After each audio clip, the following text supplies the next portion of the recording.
genre.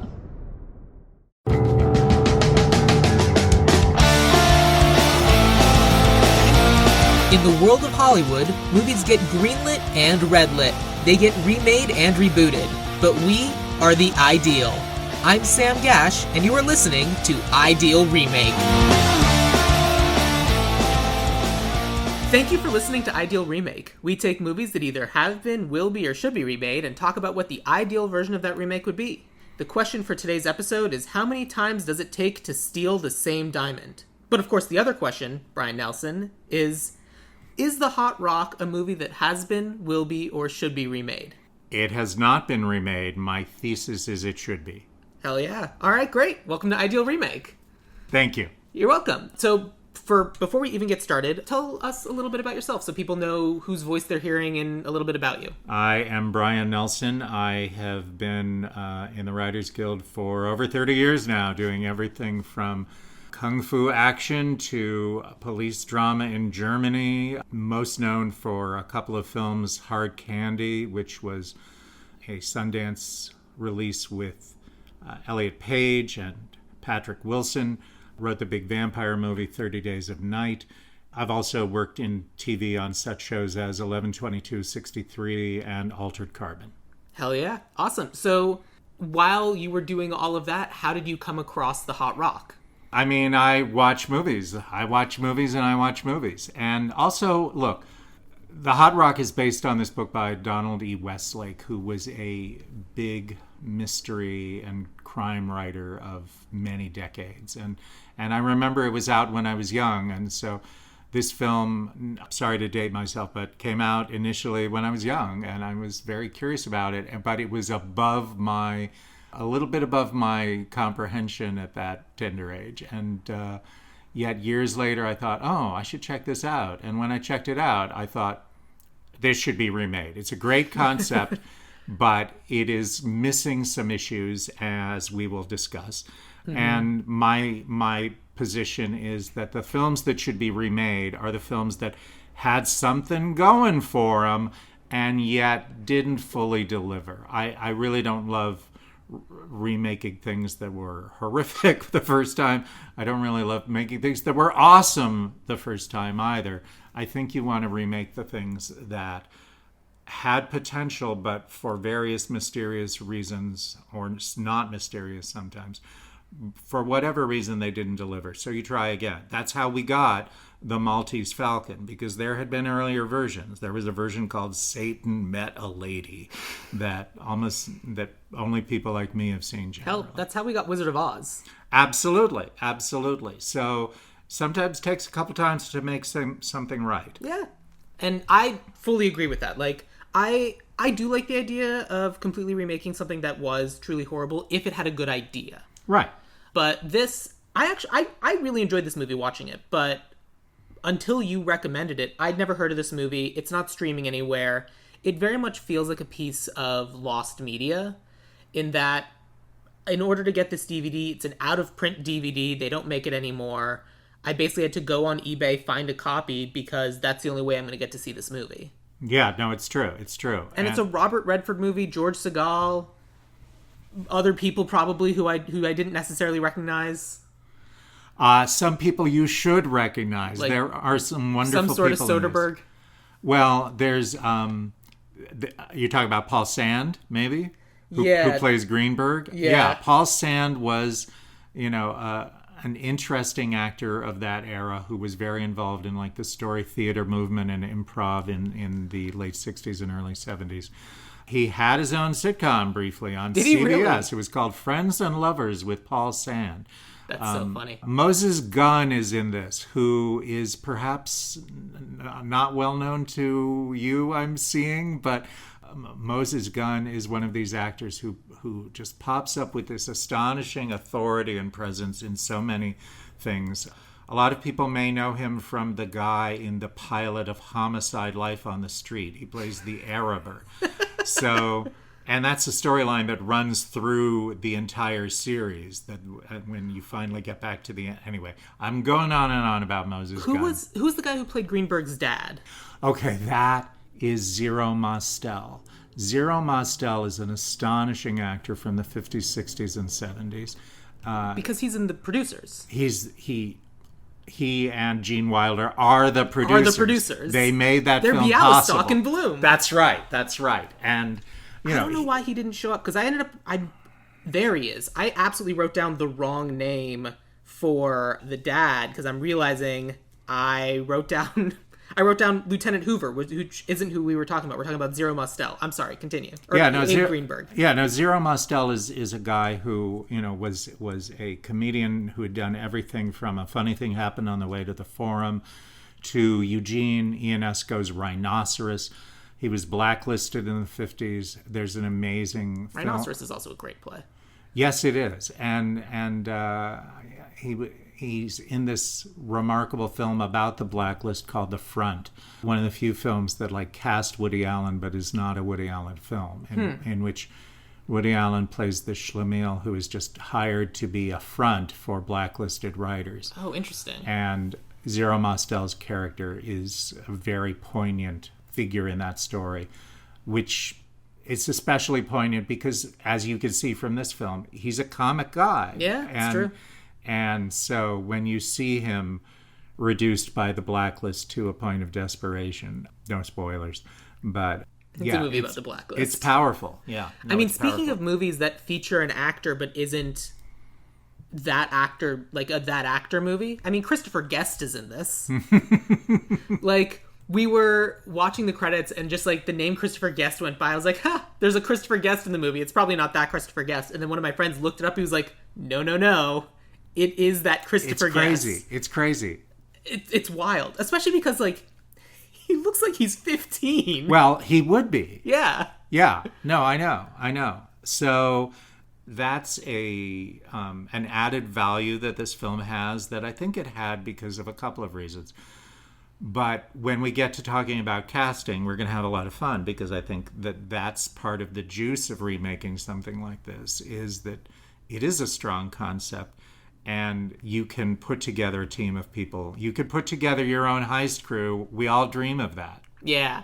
So it's interesting sitting down to watch The Hot Rock because, everything I knew about the movie was that, one, you recommended it, and B, the how many times does it take to steal the same diamond is written on the cover of the DVD.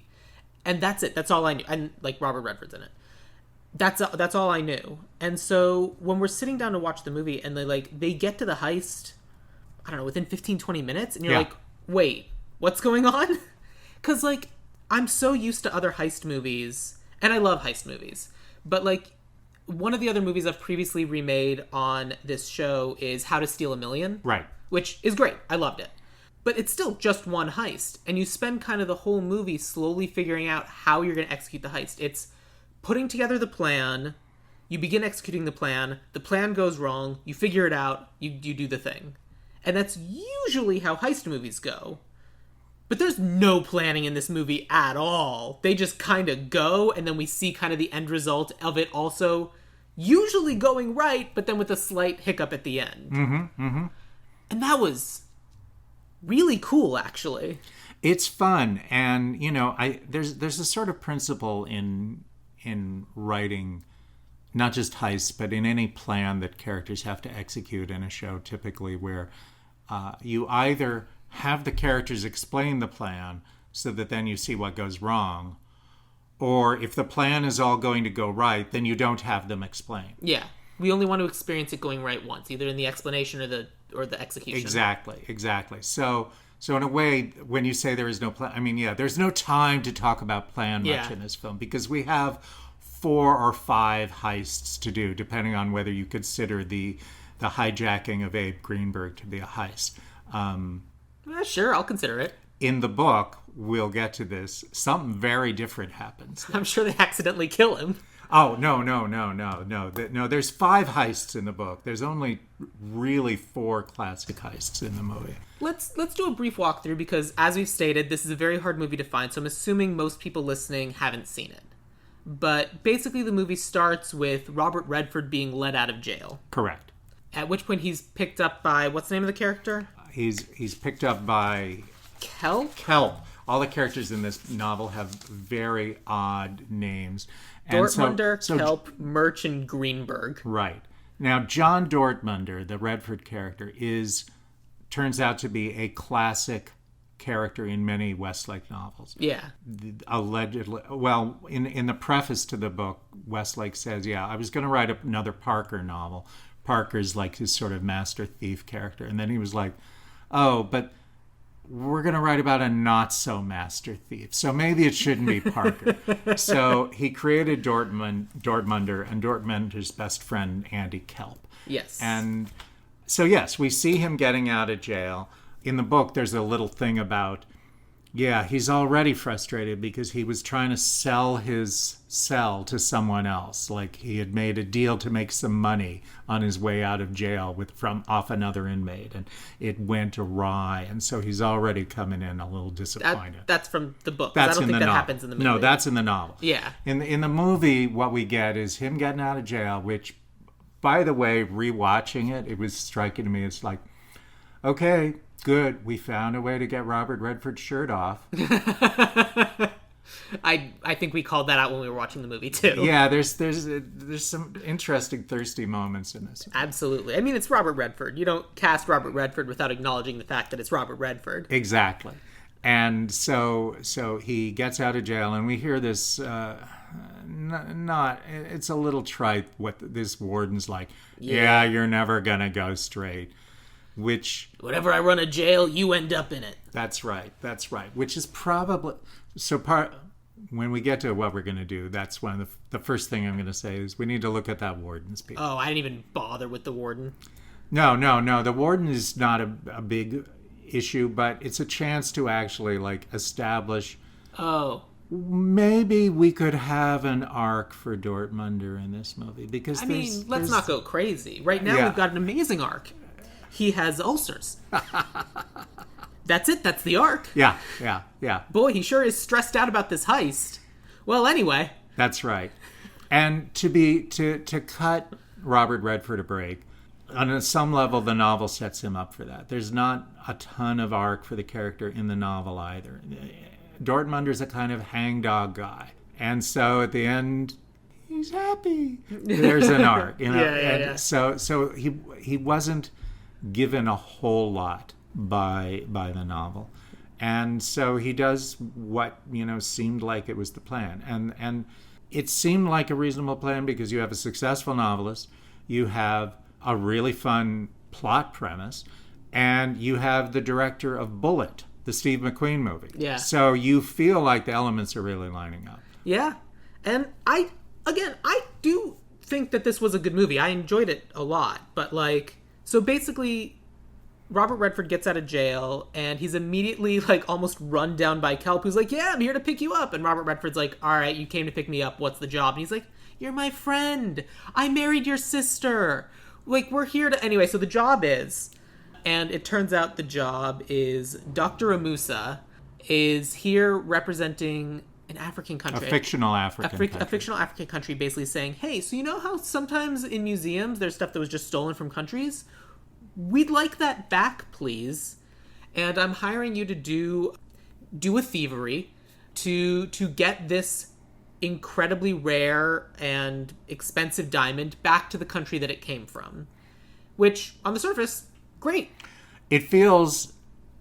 This is, I think, part of the secret sauce in the movie. It is a heist that feels righteous, actually. Yeah. It's not just like, oh, let's get rich, or oh, let's get vengeance, or whatever. Because they're doing it so that they can split $100,000 4 ways. We need to live. We need some money. Yeah. But also, and we have skills that are adapted for heists. Sure. Gee, how'd we get those? But this is actually a chance to do a solid. Moses Gunn's character is not wrong. He deserves this rock. It's true. 100%. Well, his country deserves this rock. Yeah, fair enough. He is saying, I don't trust governments. And can we relate to that today? Maybe a little bit. Yeah. But yeah, so basically, in order to do something like this, we're going to need a team. Sure. And Dr. Musa says that it's $100,000 split 4 ways, and it's like, well, what happens if we only get 3 guys to do this? Well, and he's like, okay, then it's $75,000 split 3 ways. I will only pay each of you a maximum of $25,000 plus the daily expenses of making this happen. Which is great because, one of the things I enjoy about Musa is he's very smart, and he's like, I do not wish to encourage cutting corners. Yeah. You're not going to use less people and then I end up shortchanged myself. Right. And they're like, well, what if we use 5 people? He's like, well, then you'll each get $20,000. Like, right. To an extent. He's decided it's going to be 4 people. Yes. And so basically they have to break into a museum. They have to distract the guards, lift the glass case, and steal this diamond out of the exhibit. So Kelp, Dortmunder's friend, is going to be the lockpick. They go find Murch, who's going to be the driver, and Fall Guy, I guess. And then Greenberg, who's bombs and explosives. He's bombs and explosives, but the other thing, in the novel, it does turn out to be 5. Oh, really? Yes, and there's a case to be made that maybe it should be 5 because Greenberg becomes not only the explosives guy, but he's also clearly the con man guy. He's the only one of them that actually takes on a different persona. Like as part of the heist, he plays an EMT. Arguably. There was a moment when a different black guy came up and was like, boy, is this guy okay? That I thought it was Dr. Amusa, but I don't think it was. No. But because theoretically, once you place the explosives, his job was kind of done. Because Murch also, he drove the car, but then he also had to pretend to be hurt. If anyone, his acting was the best of anyone in the movie. Well, and by the way, we should mention this actor is Ron Liebman. How great is that? Rachel Green's father is here.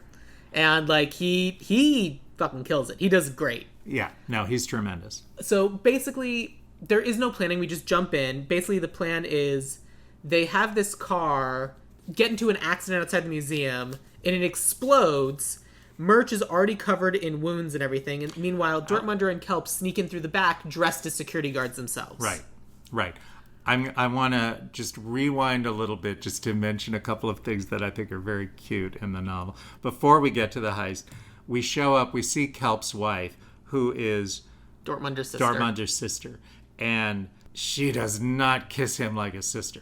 She does not. She kisses him like he's Robert Redford. That is exactly my thought. Yes.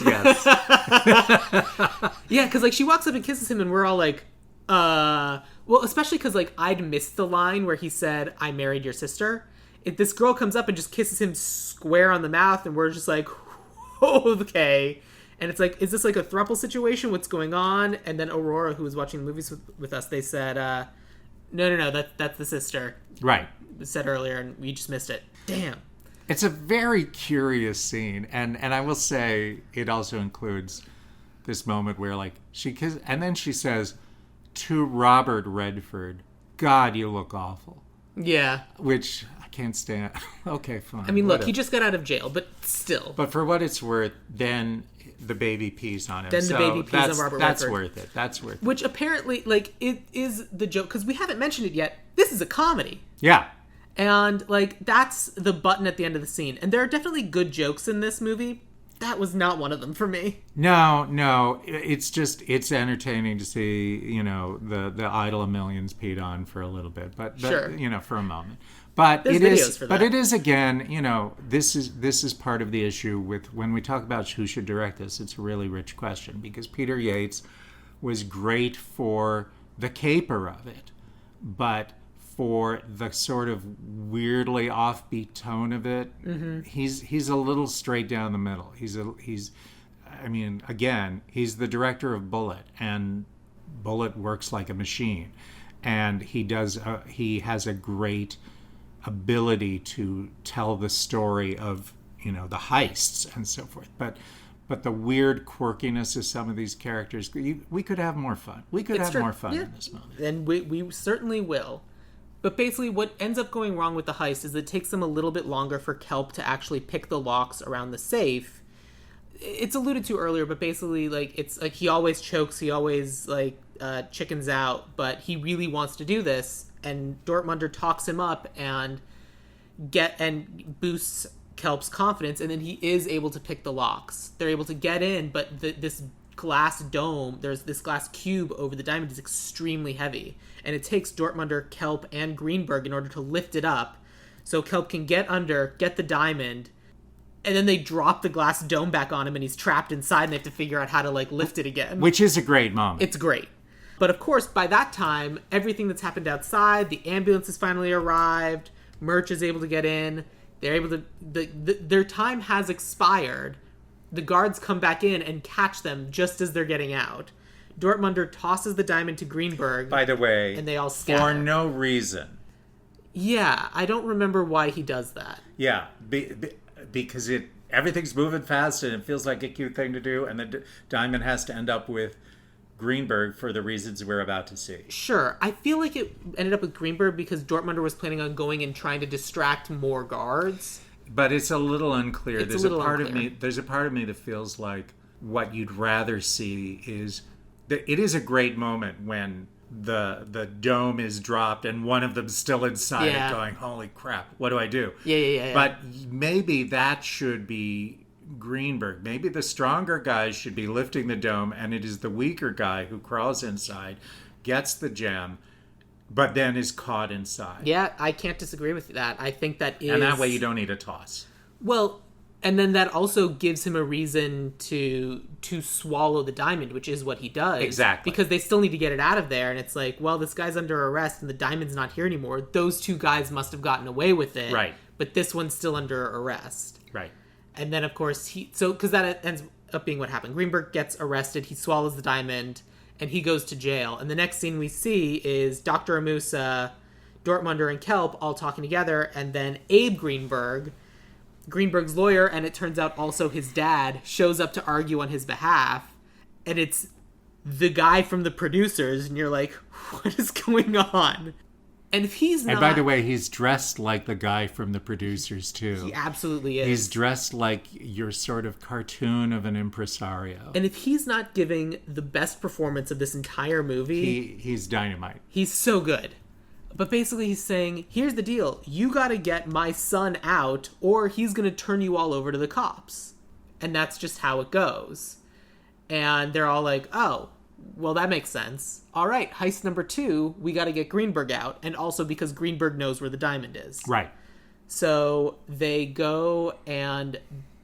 so they sneak their way into a jail.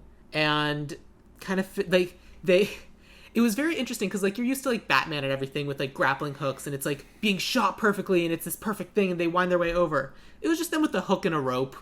They just hook it over the wall, they climb the rope, but it works. And they kind of finagle their way in. Part of the thesis for that's laid out in the novel is that on this level of prison or jail, the security is about keeping people in. Right. It's not about keeping people out. So it's possible to get in. Oh, for sure. Yeah. And in fact, they end up getting in twice. Right. Because after they get Greenberg out, they're like, so where's the diamond? And he's like, well, I don't have it. And they're like, what are you talking about? And then he basically, in disguise, which is of course, Greenberg has I wish I could describe this in a better way other than he has a large Jufro. And it is the hairstyle of my people. And... And basically, like, when they go Greenberg and he's, like, being told what happens, he's like, well, I pooped out the diamond. I'm not going to tell you about that, but it was deeply unpleasant. And his hair's slicked back. He's wearing sunglasses because he's on the run from the law. Right. And they're like, well, so why didn't you eat it again? He's like, I'm not going to eat something I pooped out. I hid the diamond. And they're like, okay, great. Which is, by the way, a great, slightly underplayed moment in the movie. You know, because that explanation of I'm not going to eat something that just came out the other end. Yeah.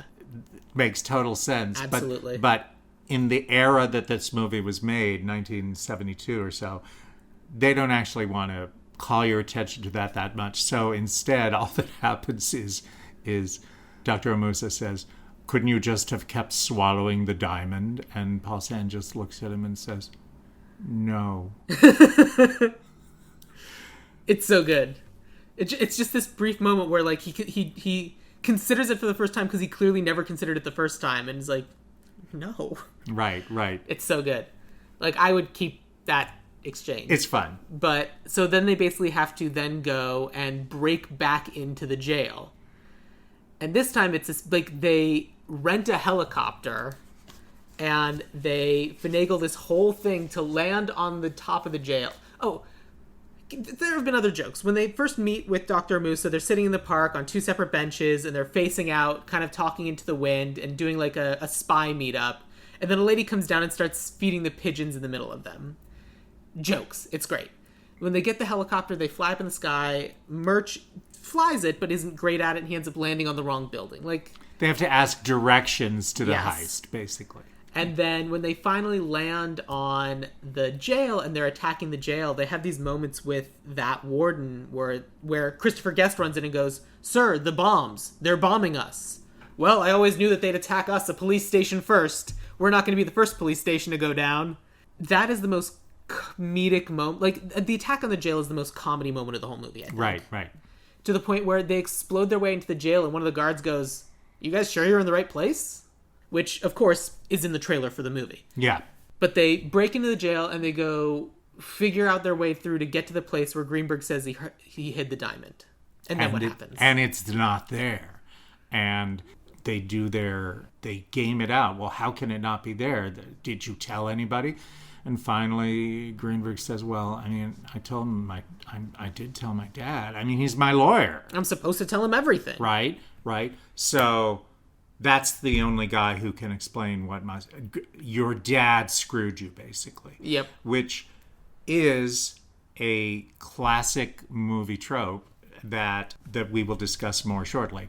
But he's been betrayed by his dad, so we got to go back and find Abe Greenberg. Yes. Which now, bizarrely, in the book, we've had 3 heists so far. We've broken into the museum / exhibit hall.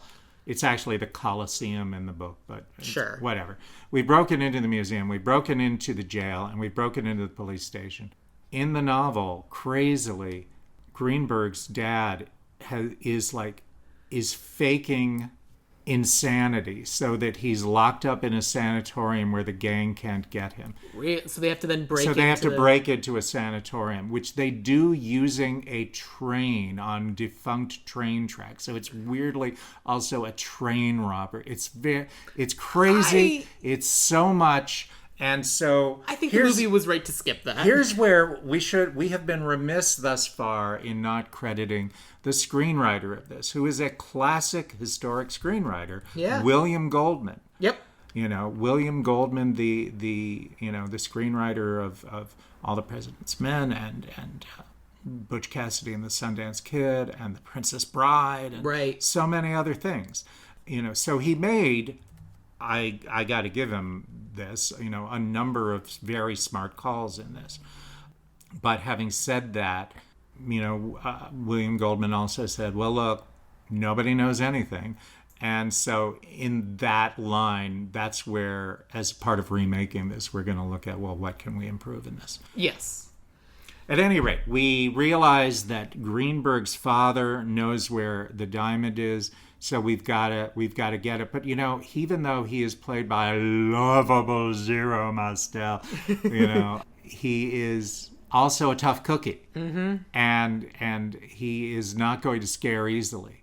And so they create this sort of set piece where they will scare the truth out of him by having a sort of crazy. He's got what has he got like? He's got like pantyhose over his head. This sort of crazy wild man that they call Chicken, who seems to kill Greenberg's son, and now he's and actually brilliantly, it looks like a horrible accident, right? That the younger Greenberg is killed, but he's not going to stop there. He's going to throw Greenberg down the empty elevator shaft too, the father, if we don't get the truth out of him. And so under that threat, finally, Abe Greenberg tells the truth of where the diamond is, but he can afford to tell the truth because he has hidden it in his safe deposit box in the strongest bank in the city. And so You cannot get it out of there without me. Well, we also have to take a moment because, so, like, they're trying to do everything they can to intimidate Aiden Greenberg, and he doesn't work. He's like, you guys don't have it in you, and that's what they call chicken. And he also correctly points out, and you can't kill me and have my wife take it out because then... Well, that's not yet, because that's what's about to happen. Because then they get the information from Greenberg, but then they can't let him go. Right. So they take him with him back to, like, their apartment hideout, where it's the four of them and Dr. Amusa trying to figure everything out. And Greenberg's like, great, I gave you the keys, but you're never... And he starts taunting them because he is hamming it up this whole movie and is so good. And basically at that point, he's like, boy, I'm just going through all the different thought process you have. You can't break in. They compare the signature. And also, they know me. I give a tip to everyone in the bank. They all know who I am. That's right. And you couldn't kill me because then when my wife comes to collect it, then she would be the one to collect it and they would know. And also you'd be killing me and you wouldn't want to do that. And it's like all these different things about how they're absolutely stuck. There's nothing they can do to get this diamond out. And this is also a moment, and this is a moment that is actually made a bit more of in the book. Dr. Amusa screws them. You want, in a movie like this, somebody's got to double-cross you at some point. He doesn't double-cross them until Dortmunder's already on his way to the bank to do the heist. Right. In the novel, the screwing comes earlier. Basically, Abe Greenberg makes Amusa a better offer. He does. And Amusa's like, "What? Well, you guys have just been costing me money. I'm very disenchanted in your results thus far." And so Amusa decides who needs you all, and partners with this sneaky lawyer. And in a way, you can't blame him. Yeah. You guys have messed it up 3 times. It's like it is decidedly in this guy's possession. He has it. It's his. Of course, I'm going to deal with him. Yeah. Why wouldn't I? You want more expenses to do another? It is crazy. Yeah. So, but in the movie, basically, they begin carrying on the heist, and then Kelp, Murch, and Greenberg find out that Greenberg's dad sold them out, basically, again. And so we now have the ticking clock of Amusa and Abe Greenberg, the dad, getting in the car and going to the bank as Dortmunder is going in. Which is also great, because in all the other heists, we haven't really had a ticking clock before. Right. Well, we did with the first one. A little bit. Yeah, the guards are going to come back pretty soon. Yeah, and then we have a stated one for breaking Greenberg out of jail, which is Murch going, I've given you a time, you're here at that time, or I'm leaving. Right. Which fundamentally, I don't think he needed to do, because they then got in a car, drove inside a truck, and then stayed there till morning. Yeah, no, I think that's exactly. I think that's a gesture that William Goldman is making too. Gee, a ticking clock is always good. Yeah, so I definitely think the first one did, the last one did. There's sort of one on the second one, but not really. Basically, the way they figure out how to do this crime is they're sitting in the bar with the bartender who goes, well, I know what your drink is, and once I know what my customer's favorite drink is, they're mine, which is great. They go back to that bar, and Dortmunder just sits up and goes, miasmo. And we're like, what? And at which point we then cut back to the bank or some other building, and the guy in charge of the safety deposit box gets into an elevator, and then a woman chases him in, and they're just kind of riding the elevator all the way up. At which point she starts hypnotizing him. I want to take a moment to say, this woman who plays Miasmo, you've never heard of her. Right. She is unprepossessing. She is unobtrusive. Yeah. And so, yes, you are not actually expecting this nice, nondescript older lady to actually start hypnotizing a bank teller in the elevator. You don't realize it's happening until you do, at which point you're like, wait, this is their plan? And then it works, and you're just like, oh my god, this is crazy. And it was very, very silly, but very, very fun, and I genuinely loved it. I don't think we can do the same thing again, unless... I'm going to have a pitch on that. All right, I'm excited. But nonetheless, they get the gem out of the safe deposit box with the code word Afghanistan Banana Stand, which triggers this bank teller to take orders from Robert Redford. He gets it out. There's a sort of, I mean, it is effective when he's ransacking this deposit box. He's like, what's in this gem box? Oh, just a ring. I mean, you actually are really rooting for them by now. Mm-hmm. And we frankly could stand, a couple more intercuts to, Aaaaaand and Abe Greenberg on their way. Yes. But he gets it out. He sails out. Aaaaaand and Abe sail up about 30 seconds later. And he walks. And you actually see, God bless him, you see Robert Redford's character dance a few steps on his way walking back. And he gets in a station wagon with the rest of the gang. And holy cow, they made it. They made it. Well, because there's also that moment of he's walking away and you're like, everything is... At each point in the heist so far, something has gone wrong at the last second. And part of me thinks, because at some point earlier in the movie, Robert Redford was mugged when a homeless guy came up and put a knife in his side and said, give me your watch. That's right. And Robert Redford's like, all right, great. I guess you can go I guess this is your watch now. And so part of me was convinced that was going to happen again, because I thought that was going to be the setup payoff, and it was like, oh, we finally got to the end of the movie. I got the diamond. Here you go. And hands it off, and then that was going to be the end of the movie. So there was that tension of I don't know, is the rug going to be pulled out from under us again? But no, he actually gets in the car with the three other guys, and they drive away. They pulled off the heist. It's over. It is, we think of George Peppard in the A-Team saying, I think it was him saying, I love it when a plan comes together. Yeah. And you've seen plan after plan go wrong. And so that sweet reward of, oh, actually, we pulled it off. Yeah. It's very satisfying. You get to watch his ulcer dissolve in real time. Well put. And so that's the movie as it exists, and I guess a little bit of the book as it exists. Yeah. So, it is largely a faithful adaptation of the book, with the exception of losing the crazy sanatorium and we can argue that did happen. It just wasn't. We just didn't get to see it because that happened before they get Greenberg to the warehouse. You sold me. There you go. We're just missing chapters 15 through 24. The book is written in part 1, part 2. Okay, and so we're missing part 4. So at a certain point you realize, oh, we're halfway through the book and we're on part 3. Oh, you see, even if the trailer or the poster hasn't tipped you off, you see the structure coming. Yeah. And frankly, the structure is a delight. The structure is really the bedrock of the movie. Absolutely. Yes, I agree. So, what are we going to do about it? How are we going to remake the Hot Rock? There's various things we could talk about. The first thing I think we should talk about is, where is this happening? I think that's the important question. I think the other important question is, when is this happening? Right.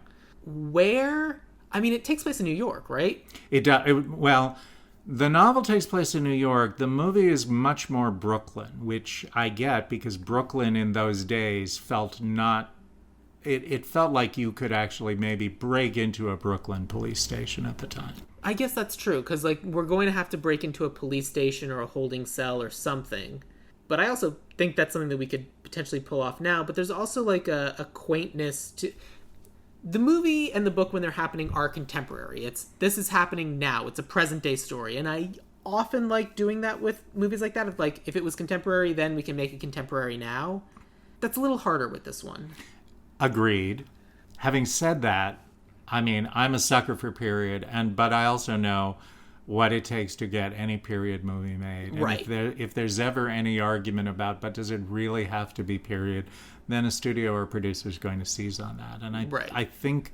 Usually, for the purposes of this podcast, we don't need to do that. If it's correct for the movie we want to do, that's what we're able to make happen. You are called Ideal Remake. Yeah.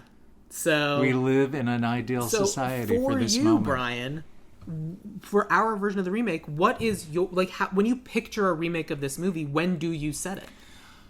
My feeling is also, when you set something in period, you're trying to use it to say something about today that you're in a different way. Yes. But the things that this movie is saying about, who has power and why do people rob and so forth, don't feel like they need the 60s or the 70s to say them. My inclination would be to make it today, but as part of that, I would pitch that maybe it is not New York because, post 9/11, not to mention, post Congress lately, the police force in New York City is, so militarized now.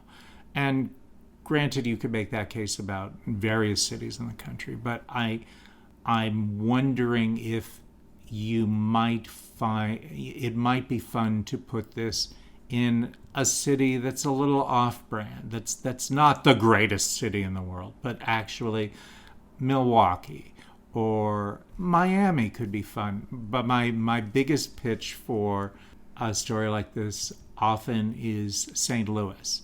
Okay. Because St. Louis, on the one hand, is iconic. It's got that arch. We don't see a lot of things shot in St. Louis. St. Louis also built for growth that didn't happen. So actually, there's not the number of traffic jams in St. Louis that you see in other cities. It's for a city that has a team, like the Cardinals, and has a storied reputation. It's surprisingly navigable and livable. It feels like a town a third of its size, and so it feels like a town where, maybe actually you can break into a police station more easily than you can. Like the notion of like flying a helicopter through New York City now and 1 million air traffic controllers and other guys wouldn't be on your ass. Immediately. That's right. There's no way a random helicopter circumnavigates even Brooklyn. No. The argument can be made that if it was a police helicopter, people would be like, oh, it's just a police copter. Like, they would have to steal or paint a helicopter to look like a police helicopter, and then people would be like, yeah, okay, those are here all the time. And I still think we can do that, but I think St. Louis is a good choice, and I think it can be like any one of those touring museum exhibits the thing I was about to say. Sure. It's like the Dead Sea Scrolls or anything where it's like, we're taking this. You can literally call it the touring exhibit The Wonders of Africa. If you want, sure. Because then someone from Africa can be like, so about that. A word, please. Yeah, totally. On some level, if it is a touring exhibit also, then that also means that, yes, the security procedures for it are recent. Yes. It's not like you're trying to steal the Mona Lisa. It's not like you're trying to steal the Mona Lisa, and it's also like kind of hodgepodge together in the various kinds of cities to the point where they could make this plan in Chicago, and they look at the whole tour and they're like, the place we're going to pull it off is St. Louis, and then they're stuck there the rest of the movie. Right.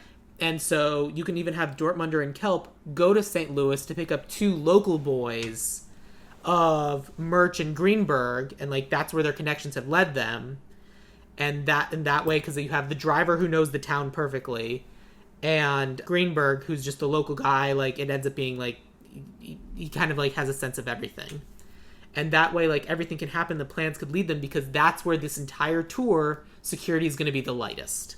Agreed. I want to ask you about whether this strikes you or not. This is a small detail, but in the movie, as you can see from the cover of the book, it's not. It appears to be an emerald. Yes, in the novel, it's an emerald, and in the movie, it's a diamond. And on some level, I think that there was a sort of middle of the road decision to make about, but the most valuable thing we can imagine would be, let's make it this amazing big diamond. Mm-hmm. And I'm okay with that. I'm a little agnostic about this, but part of me misses the emerald because there's something almost mystical about it. Sure. It has a little more mythic power. So, for what it's worth, maybe it reverts to being this fascinating Pink Panther, basically. Yeah. It becomes a rock that is special, that is not just, a big diamond that anyone would want, but it's actually a remarkable gem that has personal significance to Dr. Amusa. Fantastic. I'm fully on board. I want to add just a throwaway detail, because oftentimes a lot of these touring exhibits in museums, the things that are on display are on loan from one rich family or another. And you can certainly have this particular emerald. It's on this tour because it is on loan from some billionaire family, and it's like, oh, normally when they have it, it's because it's like it's theirs. They locked it in. Their family stole it from our country 200 years ago, and now their kids are being like, hey, look at how rich we are. Right. And you get to have this like extra element of like satisfaction of another righteous element to the heist. Yeah, because like there's an element of robbing from a museum, and the like you and I know the this belongs in a museum mentality doesn't really play anymore. Right. But that extra element of like a lot of the things that are in museums don't even belong to the museum, because like there is also the element of like museums do a lot of good and like cultivate stuff, and I don't necessarily want to rob a museum. But if some rich fuck loaned something to a museum so they could show off, and this is our chance to rob them, great. Fair game. Yeah. And you can then even say the museum won't even lose anything because the museum gets the insurance of covered. Yes, of everything being paid off. The only person who will lose anything is the rich family who stole this 100, 200 years ago. Correct. If anything, Dr. Musa argues, the museum will be better off. They won't be corrupted by these tainted goods, and they'll have the insurance money. It's win-win-win. That's a nice argument. Yeah, no, it's fair. It's fair. I guess technically win-win-win-lose, but nuts to them. So that, I think, addresses both the setting issue and some of the period issues. Yeah. I will say, if you do read the novel, some of the period issues in the novel have already been fixed in the movie, and they appear in very quick form, like the fact that in the novel Kelp is thrown by the fact that he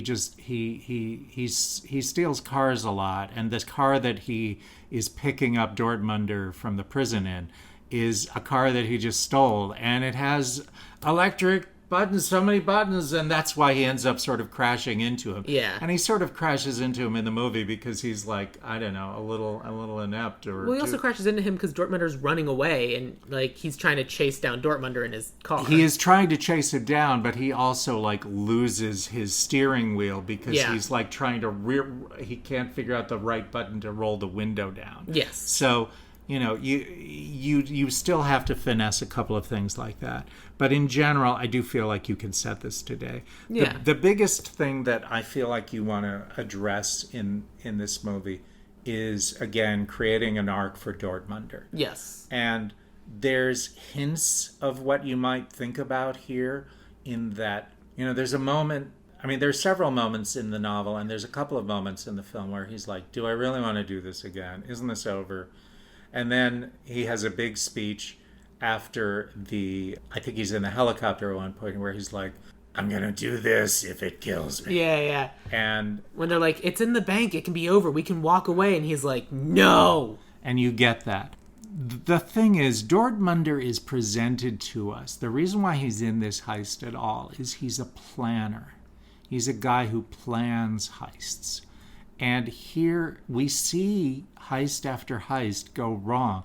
And what's more, he's been in prison actually a couple of times. Yeah. So heists go wrong. And you remember that Glenn Powell movie last year where he plays a hitman? Oh, I think it's called The Hitman. Or it's called like Hitman. That. Yeah. And but the premise of that movie is that actually the movies sell us a bill of goods. There aren't actually a ton of hitmen out there. Right.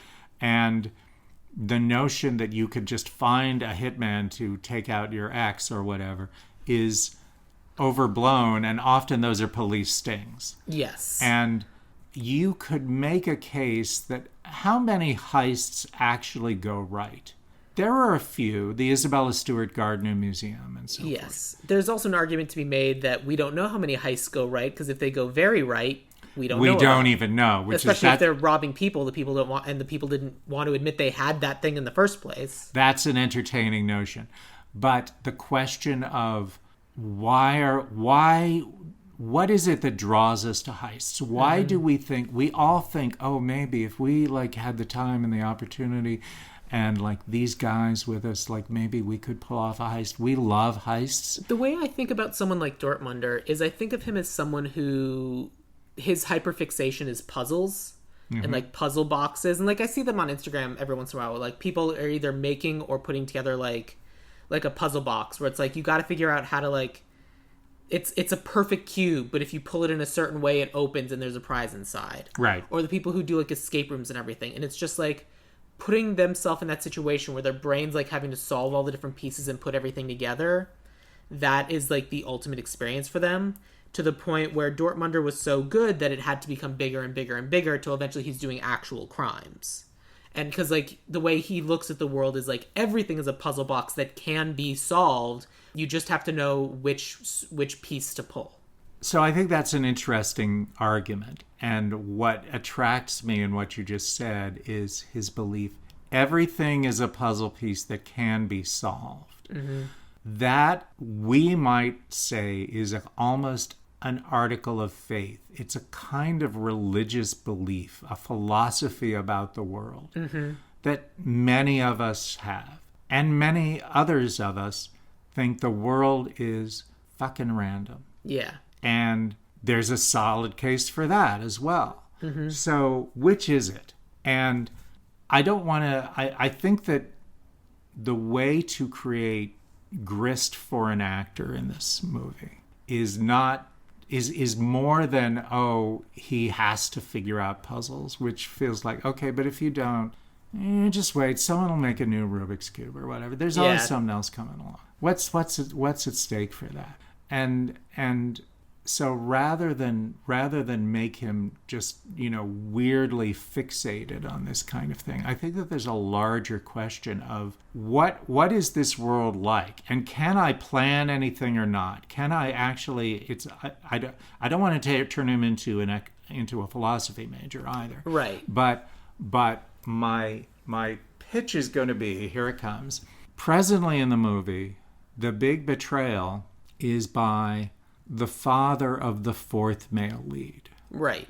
Why do we want to have the father of the fourth male lead betray us? Why don't we make that Luke, I am your father? Why isn't Abe Dortmunder's father? Well, there's an argument to be made that it is the father of the fourth male lead because that's funnier. Yeah, it's briefly funnier, but in service of how do we create a role that actually an actor of Robert Redford's capacity wants to make on? Then we have the issue of, are we making the role for someone of Robert Redford's capacity Dortmunder, or are we making it the lawyer dad? Because in that case, it all of a sudden becomes the lawyer dad, because playing the villain is always a little bit more intriguing to someone of that acting caliber. And I'm not opposed to the idea. I'm going to say that Abe remains a great role. Absolutely. There's regardless. no question. But my case would be that Dortmunder had two parents, and one of them was a crooked lawyer. And the parents broke up because the mom was always, no, you could control things. You can do things. And he's a child of both of them. He's criminal. He wants to find a way around things, but he also wants control. And how does that serve the heist purposes of the movie?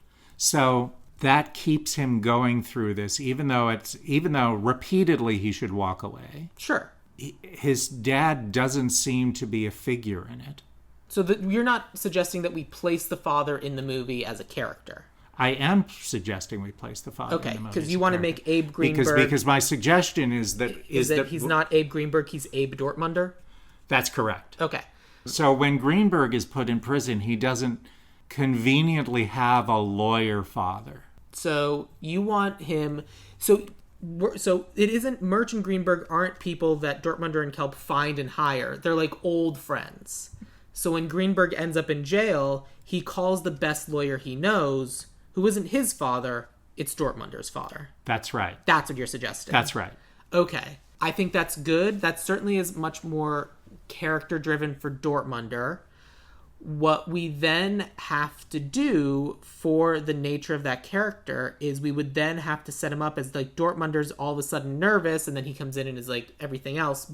The downside of that is that if it's someone that Dortmunder is immediately suspicious of, we, the audience, who are going to be on Dortmunder's side, are also going to be suspicious of him, and then the ultimate betrayal will be less of a surprise. Which, again, I'm not opposed to, because it is more interesting for Dortmunder to play off of for whoever we cast in that role.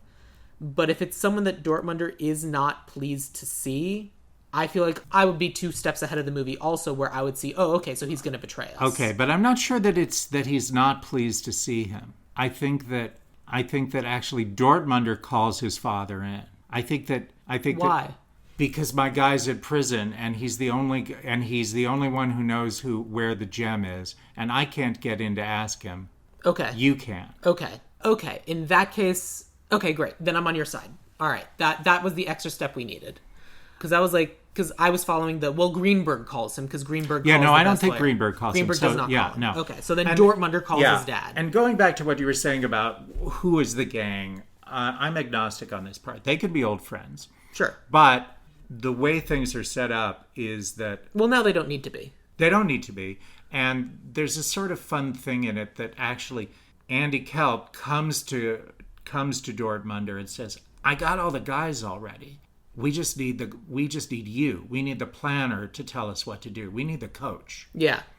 Okay. Because that's what he is. He's the coach. Fantastic. And so Kelp can have found either, guys, old friends, or young guys. When we cast, we're going to talk about whether, we can have a heist crew that are all the same age, but maybe it would be fun to have a couple of seasoned guys and a couple of, rougher around the edges young Turks. Yeah, that's what I did. Smart. I agree. Okay. So, yes, good. All right. So that's kind of like character motivation. Certainly for Dortmunder are very much the lead. I feel like the other thing we need to talk about are the heists. I feel like robbing the St. Louis Museum, getting the jail twice, and then we don't necessarily need to put the last one in a bank, but what about those heists do we need to do or redo? Like, what other set pieces do we think that we need, or can we kind of like use what exists in the movie and is already kind of working? Because theoretically, the movie Hot Rock already exists. I'm sorry, the movie The Hot Rock already exists. Right. And we need to figure out, like, in How to Steal a Million, the way the heist was done in the original movie is he threw a boomerang to trigger the alarm system. He did it over and over and over again until eventually they shut the alarm system down. He walked in and he did the crime. Right. We came up with something else in our version. I don't remember what it was because I record these episodes and then they're gone. For our version, like, they do this thing where they explode a car outside the museum to draw everybody out. Right. What are we going to do? Are we going to do the same same thing? So I'm going to say you can't do the same thing, no, because now I think actually museum security knows that. Right. Museum security is like, let it fucking burn. Let the local cops handle it. And so I think that something that the original film is not using to its full potential is, again, actually a couple of these guys, Murch and Greenberg, are con men too. Yeah. They are improv artists. You could make a case. I don't know if I mentioned this. Actually, in the book, there are 5s. They bring in a 5th person. Yeah. And so maybe what you might want an improv artist. You might, or maybe you just say, oh, people can have multiple talents. But either way, I think that's going to end up being our Greenberg, because I don't think we're going to need an explosives expert. All right, but either way, you still maybe need explosives at some point, partly because it's a movie. Maybe. But nonetheless, I think that there's much more to be done with things go wrong, and we vamp our way out. We improv our way out. Or things are actually going right. We thought it was going wrong, but surprise, no, this was exactly the plan, was that we were going to create the illusion of something going wrong that people have to address. But we can deploy the crew more. We could see more of Murch and Greenberg actually being these improv artists. Here's what I think I would like to do. Here is kind of a set piece that I think we could set up. Because I think we could still use our driver and our bombs guy. Mm-hmm. I think we can have a car do a thing. There's a car accident outside. And I think it can be a double layer distraction. This car does a thing. It's a drunk driver. They get the car and they get that person in an ambulance or something, and like they take them to the hospital. They get them out of there, but the car gets left behind, and what's hidden in the car is an EMP. Okay. And that'll knock out the power. That's fun. And that also gives us a timer because like they have only lasts so long. 30 seconds, 45 seconds, 2 minutes, whatever. Generators reboot. Yes.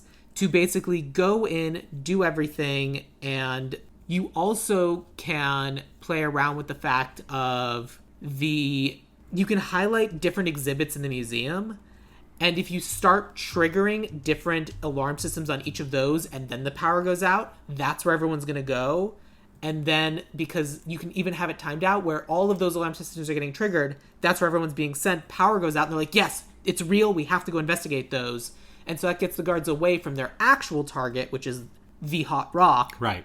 They have their 2 minutes to get that in, get that out. They lift the glass up, grab it, and then they get the timing wrong. The power goes on, the glass comes back down, but the power's back on now. Greenberg's trapped. So he swallows it right there. He swallows it right there. We don't have to like have him hide down a corridor and Right. make a last-minute decision. It's because something goes wrong in the dragging everybody away. Maybe someone messes up, maybe someone doesn't. Maybe it's just the EMP didn't last as long as they thought it did, because it turns out St. Louis had a different backup, and instead of it lasting a minute, it only lasted 30 seconds. And so they got someone in, but then they couldn't get them out. Right. And then that's how the first one goes wrong. And then, so that's our set piece for the first heist. Agreed.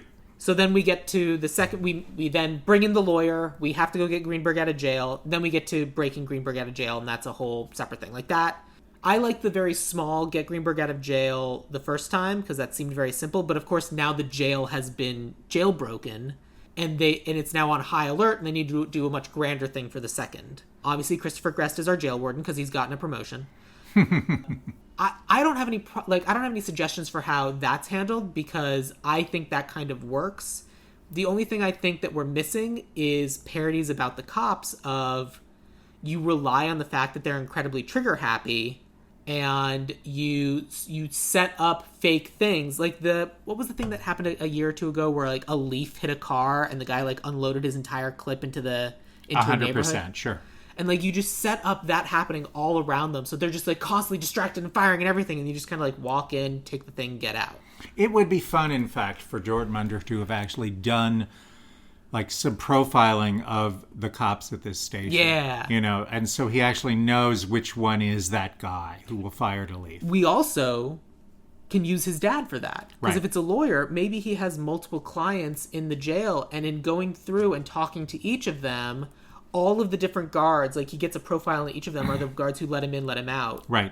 And so, like, it's like, oh, yeah, thanks so much for helping me, Dad. I appreciate it. I'm so glad you were available on such short notice. No problem. You're my son. I love you.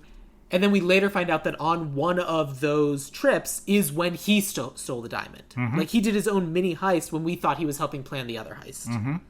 And so that's our 2 and our 3. And then our 4 is we find out that... So now I do think we need to put in the fact where they kidnap the dad. Right. The dad needs to be making a break for it, and they need to stop him at the train station, the airport, something. Where do you think the dad needs to be stopped? I mean, look, I like the train station. You know, Mm-hmm. if we are in St. Louis, you have trains that do come through there. Yeah. You could have a set piece that actually even like dangles someone over the Mississippi on one of those bridges. Yeah. I think there's possibilities there. I think there is. I think I think we have to be careful in that we are going to capture the dad in order to get him to talk, because if he's just making a break for it, we'll assume he has the diamond on him. And in fact, they can assume he has the diamond on him. And then they finally capture him and he's like, nope. And they like completely like search the guy. And it's like, I mean, you did amazing work. Like that flip you did over that one car, that was crazy. Mm-hmm. I don't have it. And then that's when they figure out a way to... They do the technology thing. They trace his phone and they find out that like the one stop he made that wasn't planned was he stopped at the most fortified bank that there is. Right.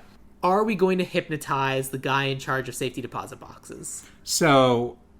Because I think you said you had a pitch about that. I do. So I'm going to loop back very quickly. I want to tie off that warden at the beginning since you mentioned Oh, it. yes, please.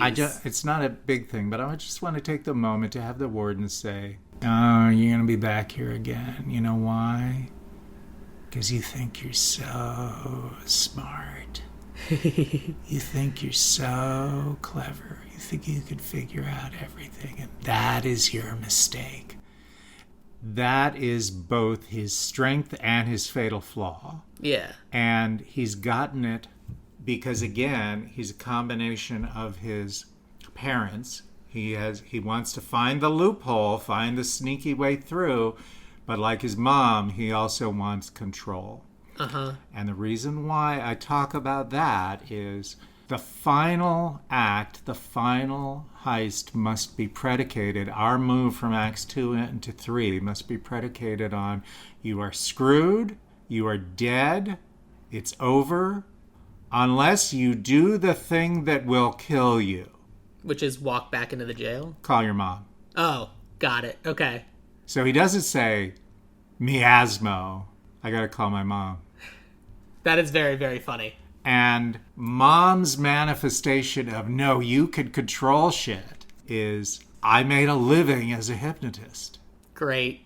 And so but of course, mom is straight. Mom is not. So basically, that it's like a thief's worst nightmare in a way. You could pull off the perfect crime with your mom. Well, you also get the thing of, like, she's absolutely not going to do it, and she just, like, reams this guy out, being like, I can't believe you get in this trouble again after everything I've done for you. I can't believe you're doing this.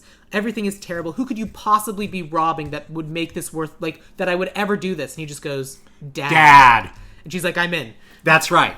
That's it. Perfect. Exactly. Yeah. And he actually gets, as a result of it, he gets not only the rock, but he also gets the personal elixir of maybe I have a future with maybe I could be friends with my mom now. Yeah. Okay. I love that. Great. All right. Fully on board.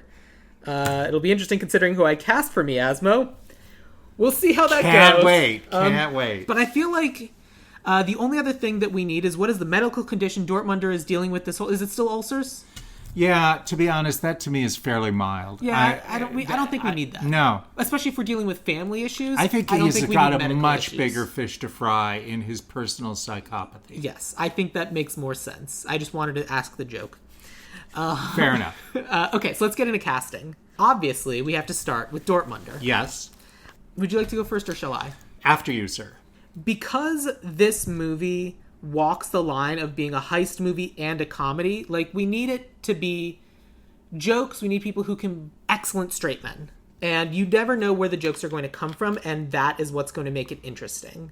So I went with an actor who I've used a bunch on this show before, but I think he will work for this. And I went with... because he's been in I Think You Should Leave, he was in Veep, and obviously I love him from The After Party. I went with Sam Richardson.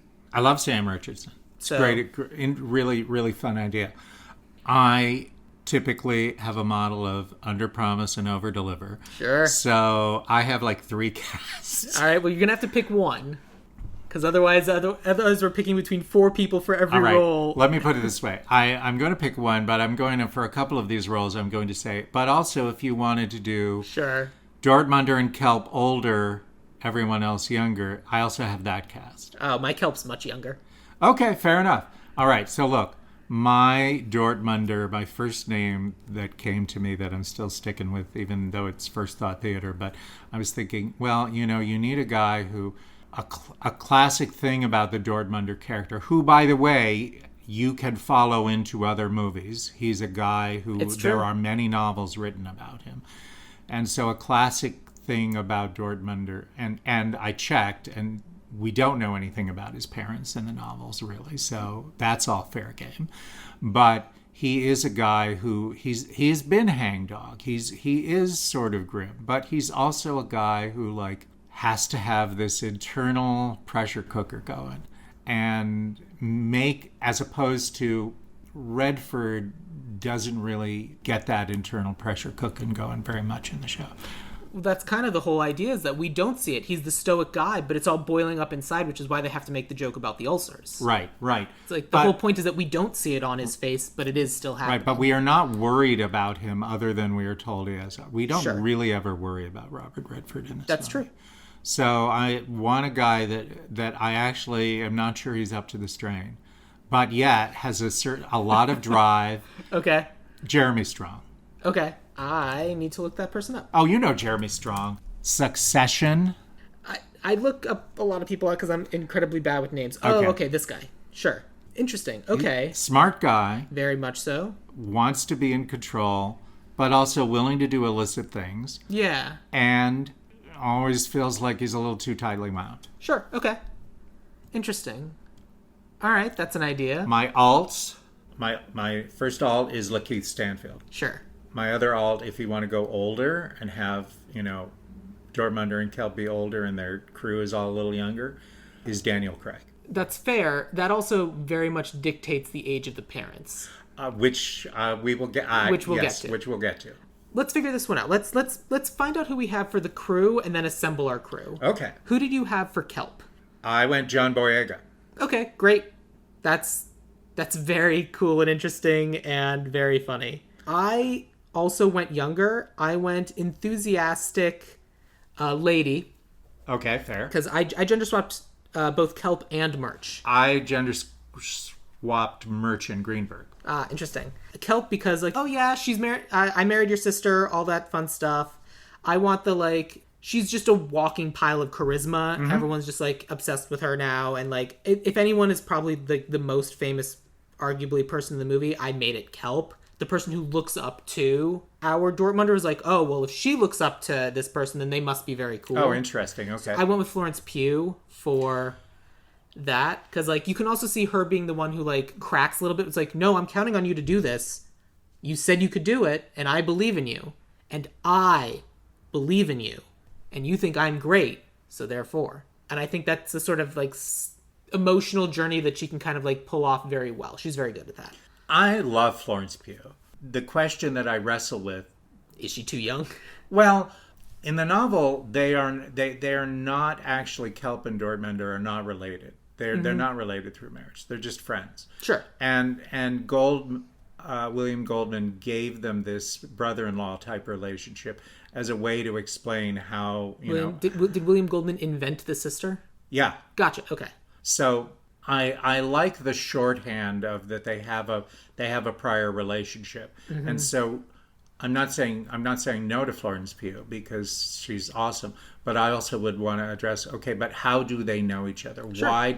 Why is Florence Pugh the one who's here to pick him up the day he gets out of prison? Yeah. So I'd be like, I would if you went younger with, if you've got a Dortmunder who is 35-ish.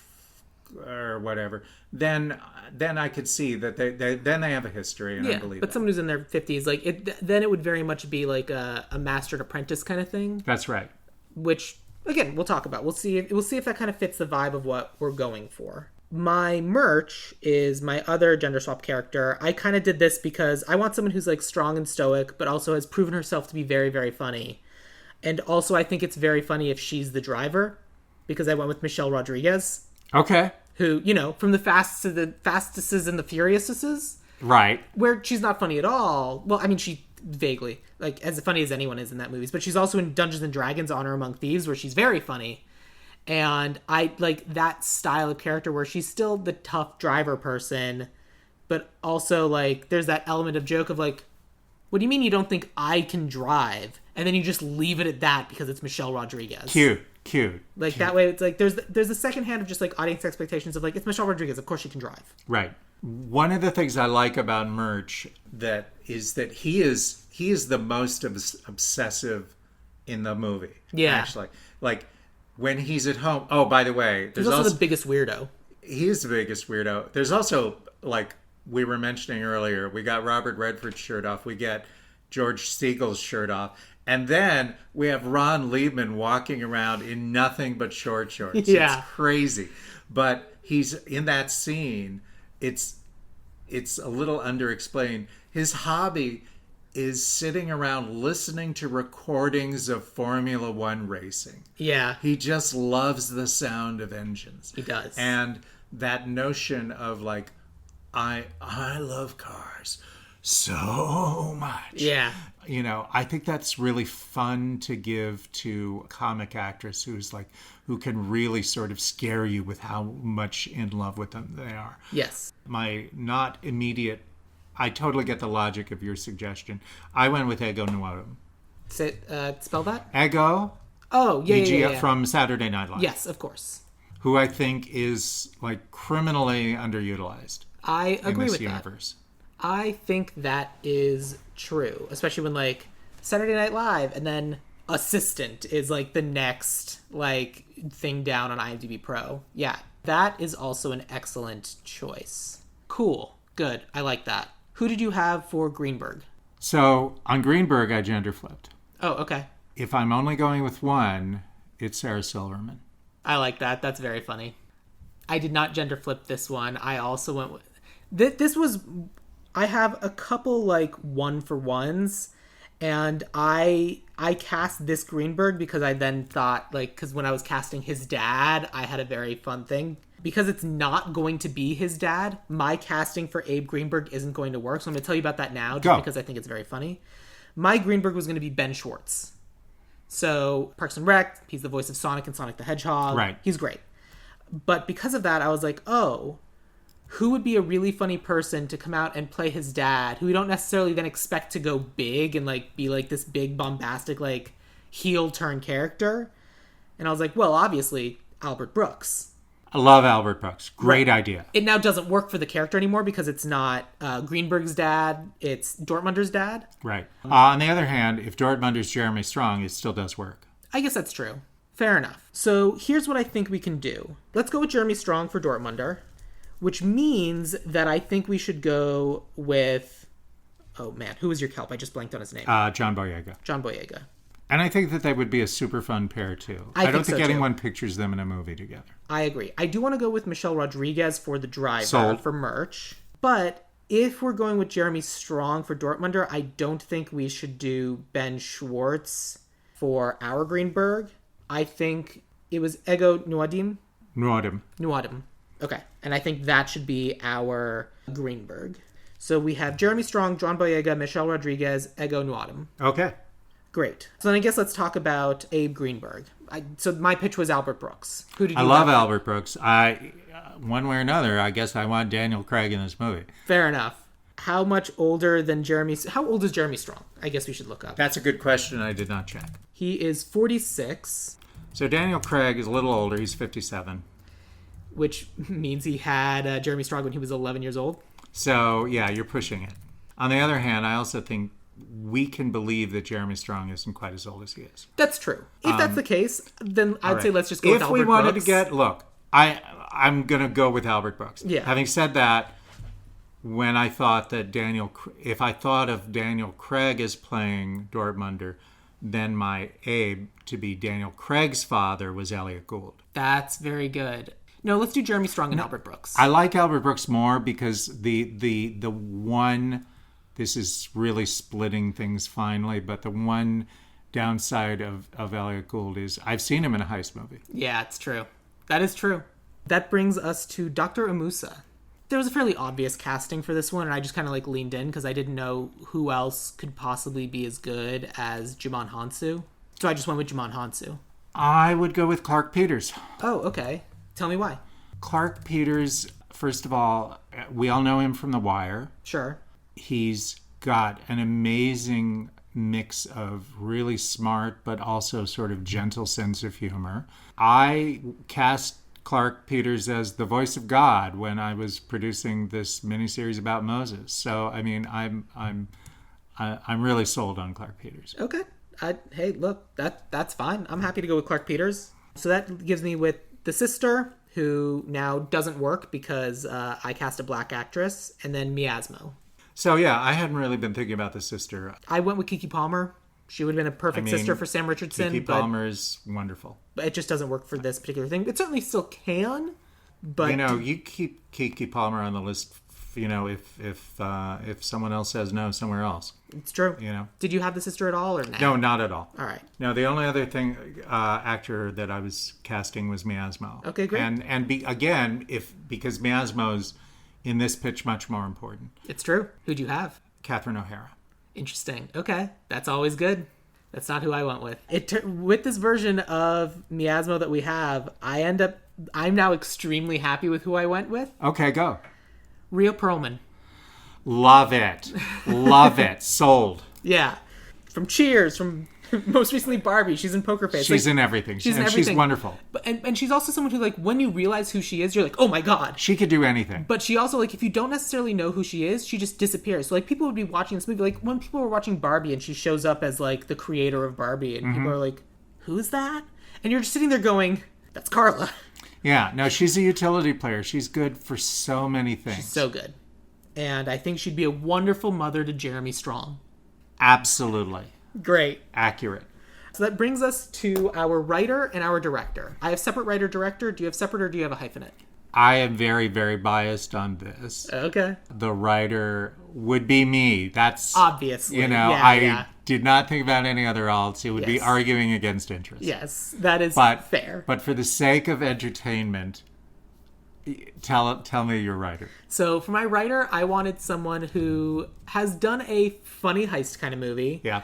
So what I did was I went with a comedy writer and then like an action director. Fair. Because that way we have all the jokes kind of baked in, and we do the jokes for the actors and everything, and then the director is there to kind of guide us through the action sequences. Right. So I went with the writer of Thelma, which was that June Squibb movie that came out last year, which is great. He also was a writer on New Girl. Love New Girl. His name is Josh Margolin. Thelma is... It's not really a heist movie, but it's like... It's absolutely a comedy, but it's a character piece. It's very lovely. It's very sweet. It's not action, which is why we would need the action. I mean, there are action... It's comedy action. Right. Which is why I was like, it kind of fits the moment of what we're going for. I mean, he's no Brian Nelson, but like...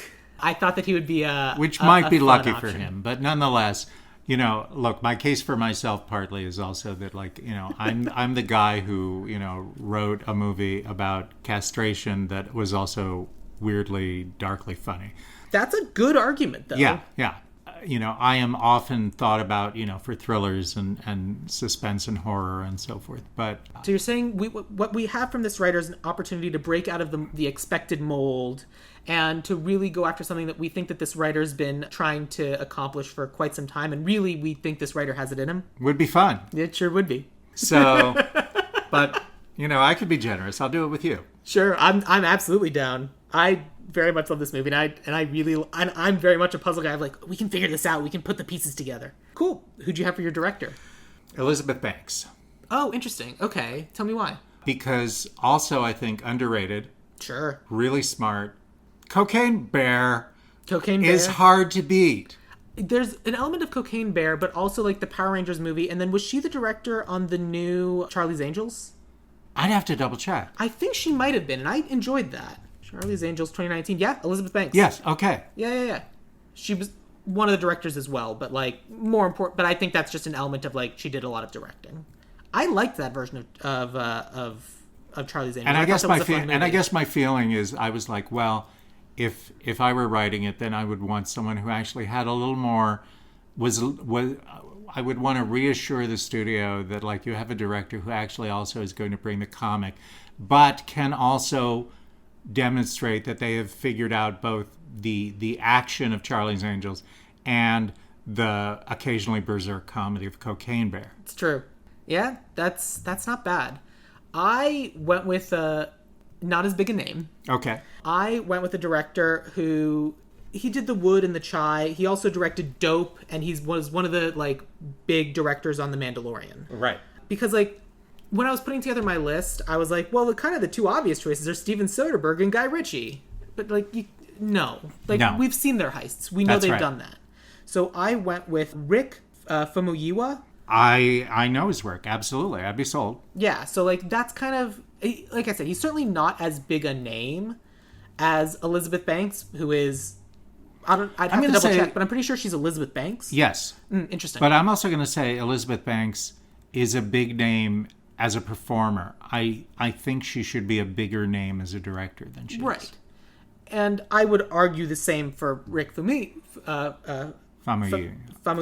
because he also isn't a household name in any regard, Right. but he's a very good director. And especially if we were doing a movie about recovering an African emerald, maybe get someone black to direct it. Well, one of my alts on that was actually George Tillman Jr. Sure. Who I'm definitely not looking up right now. Soul Food, for example. Yeah, got it. All right. I'm going to push us to Rick as our director, but I'll let us go with your writer. Well, that was my feeling, is whoever he says is a director, I'm going to be fine, since I made a sort of preemptive move on the writer's slot. Oh, like you're the first person to come on this podcast and pitch themselves as the writer. We come up here creating the idea for the movie, and it's like, oh, great. All right, here you go, other human being.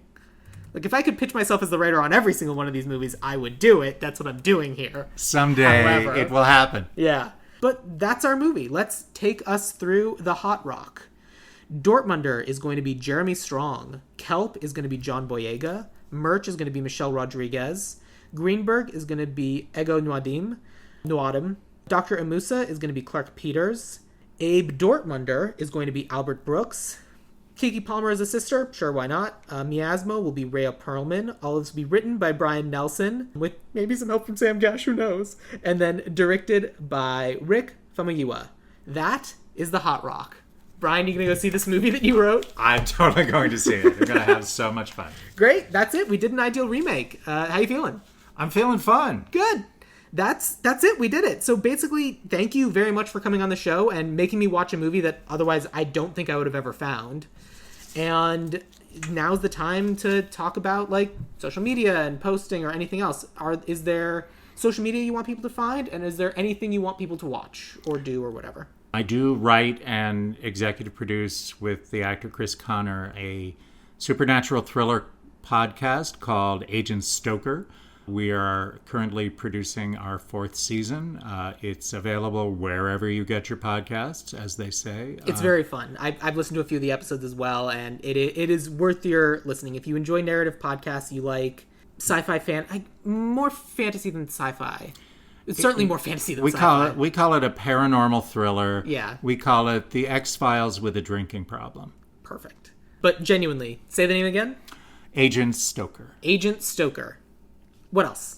You know, I'm writing away on this or that, so stay tuned. I just keep taking one step after another, which is how I managed to be employed still in this business after all this time. That works. I am on social media, so if you want to find me, I am on Instagram at Ideal Remake, or you can find me on BlueSky at Sam Gasch, SamGasch.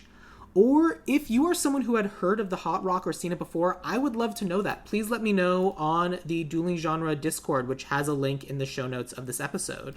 But yeah, that's it. That's the episode. So I will end this episode the same way I end every episode. Brian, what is your favorite quote from the movie The Hot Rock? Zero Mostel, you'll never forge this amiable countenance.